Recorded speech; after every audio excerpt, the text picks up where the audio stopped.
Yo, what is up guys? Welcome to a new video. Today I'm gonna tell you a thing that made me change the quality of my tracks to pretty bad quality to a decent kind of professional quality. 1 or 2 years ago I was making a lot of new tracks, but the quality of those tracks was more or less the same and was pretty bad quality. I didn't get a good sound, so I needed to do something to improve. I decided to try the reference trick, but not like everybody does. I mean, the reference trick is to use another track that sounds more or less the same in the same style, if you can, also in the same key, to check the balance of the sounds, the EQ of the track and all those things.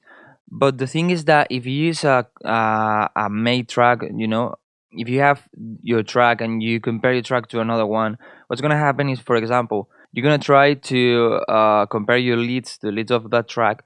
But the thing is that when you listen to a track, you listen to the chords, to the leads, to the bass, to the effects, to the claps, to everything. Maybe you can think that the leads has too much high end and so too much brightness, and you increase the high end of your leads.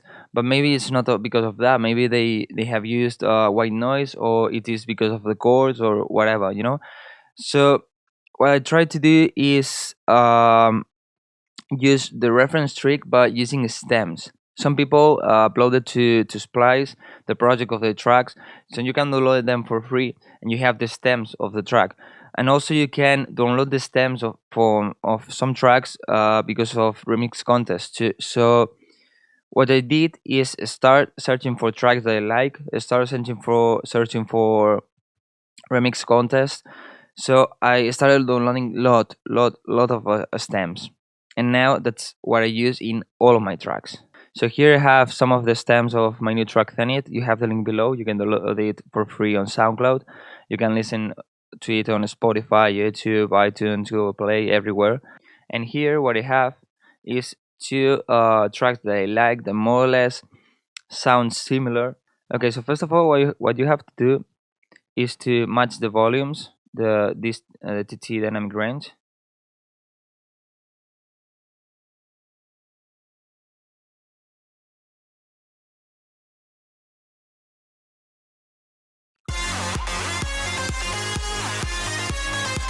My track is around minus 30, so let's put this one on minus 30 also. Let's check this one. All right, now we have the same volume, so now we can start working on this. What I'm gonna do is first start with the leads, and what I'm gonna use to reference my leads to the leads of the other tracks. First of all, is just my ears. I'm gonna listen to it.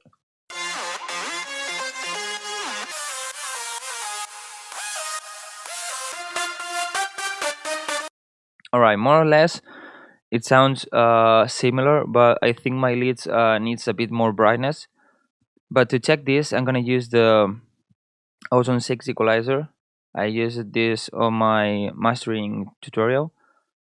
And what I'm gonna do is just use the magic key.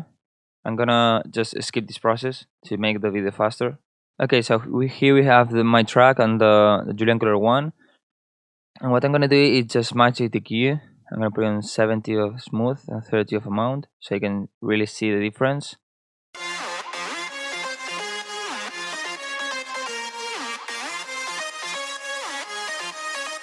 Okay, it decreases a lot here and increases a lot on the highs. I'm gonna do the same with the controllers one, so I can compare and see which one I like the most. So with this one, it doesn't decrease on the mid section, and increases just a bit on the high. So I'm gonna compare.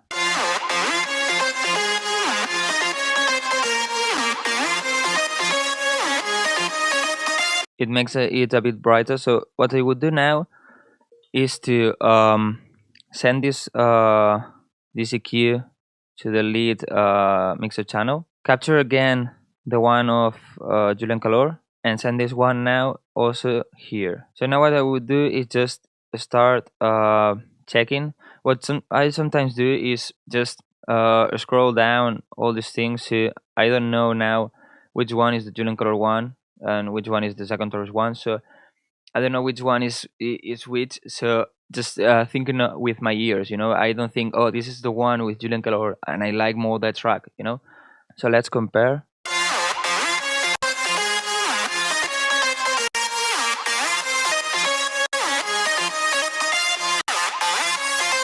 Okay, now I like more this one. I think it's the Julian Calor one. Yeah, because it decreases a lot on this section. What you can do is just decrease a bit here. Sorry, here. I would put just like this, or use an EQ to replicate this. But just for the tutorial, I'm gonna leave it like this. And now what you have to do is do the same with the chorus, with the bass line, with the sub, with everything. And with the bass line, you need to take care a bit, because sometimes the stems have the bass line and the sub all together. For example, on this one.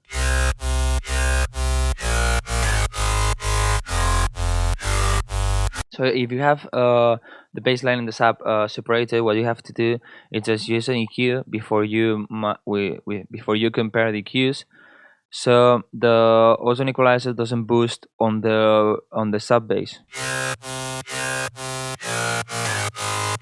All right. So now that we have compared all the EQs, what you have to really do is see if it works with the whole track, because every track is mixed different. So you need to take care of that. Maybe on the Julia Coron Y is really good to have the chorus with a lot of highs, but maybe in your track, if you put too much highs in the chorus, you destroy your mix. So you need to take care of that and listen to a whole track. For example, now I'm gonna just listen to these three. With this, I'm gonna just bypass and unbypass the EQs.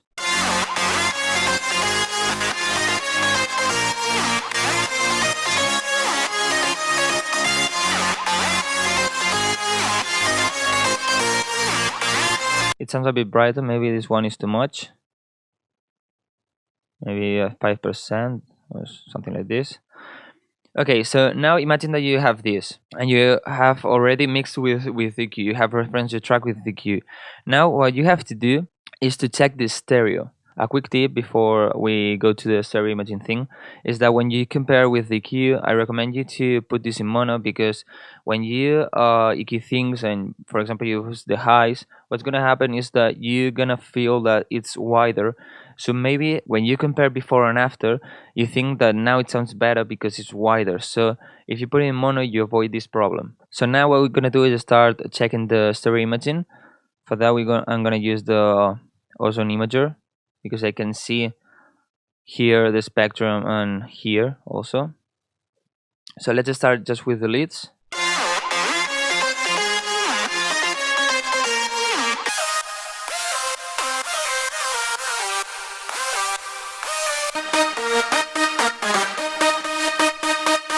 As we can see, more or less it's always the same. So more or less we have the same width on the leads.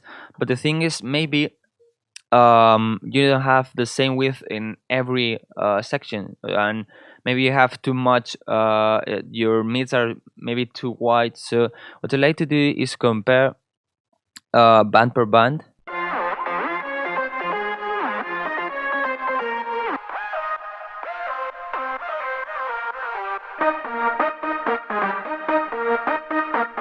More or less they sound good. Let's check the mid highs.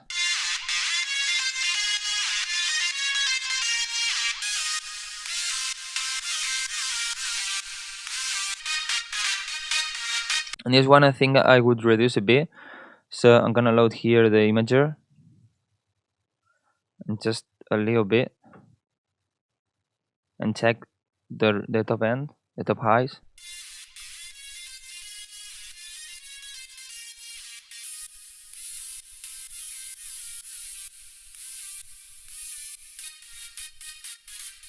And this one I would increase a bit. And now what I would do is start checking with two bands. So I would choose these two.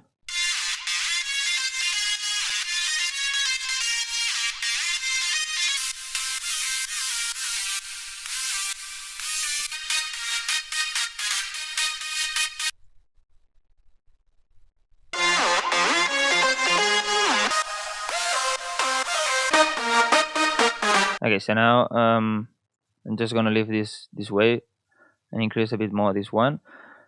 What you also can do here is to check the reverb, because you can hear better the reverb now, and maybe you can hear that you have too less or too much reverb, and you can touch this also.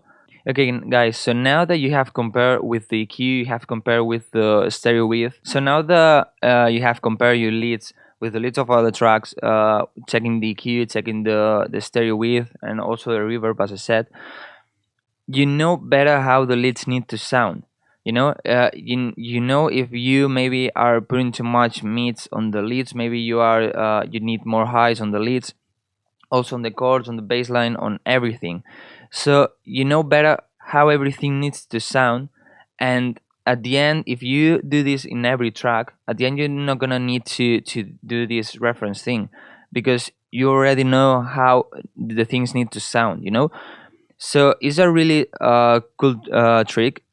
I try to do this with more tracks. I mean, I have here a lot of tracks. For example, I have Dire One, Julian Caror. For example, this is from a remix stem. You can also use this one. I have here from Kashmir. Here I have also a lot of stems. Another thing I like to do a lot is to check the balance from the different stems. Okay, so for example here, my leads are more or less on minus 34, and my chords are more or less on minus 44. So they have a difference of 10 dB. If we check the Julian Caror track, the leads are on minus 35 more or less, and the chords, I would say they go around minus 43. So they have a difference of 8 dB. Okay, so what I can do is start, for example, increasing a bit the chords to maybe have the same balance, also with the bass and the sub. So if you like the balance of this track, or the balance of this track, you can have more or less the same balance. So you know the balance of the synth of your track, it's gonna be good, because if this track has a good balance, your track, if you try to match the same volume, you're gonna have also a good balance. And now at this point that you already match the volumes, match the cues, the stereo, and all these things, you can compare your track with the complete track. So here I have the For You from Tacon Torres on my track Zenith. So now you can compare everything, because for example, imagine that my leads are EQ'd similar to the ones of the Tacon Torres track. So if now I play this track and I hear a lot of high end, I know they are not. It's not because of the leads. Maybe they have white noise, or maybe they have some rides or something. So this is how I reference my tracks. I think this is the best way, because if you go directly to compare your track with a complete track, you're gonna destroy your mix. It happened to me sometimes, and at the end you're gonna listen to a track and you're gonna say, hey, why it doesn't sound good if I compare my track to a good track. So maybe try these things and you get a better quality. As I said, it changes completely the sound of my tracks. I know I need to work more and have better quality, but it changes a lot the quality. So it would be awesome if you try this and leave on the comments if it worked for you, if it helped. And if it helps you, leave a like, subscribe so you don't miss any new tutorial. And guys, see you in the next video.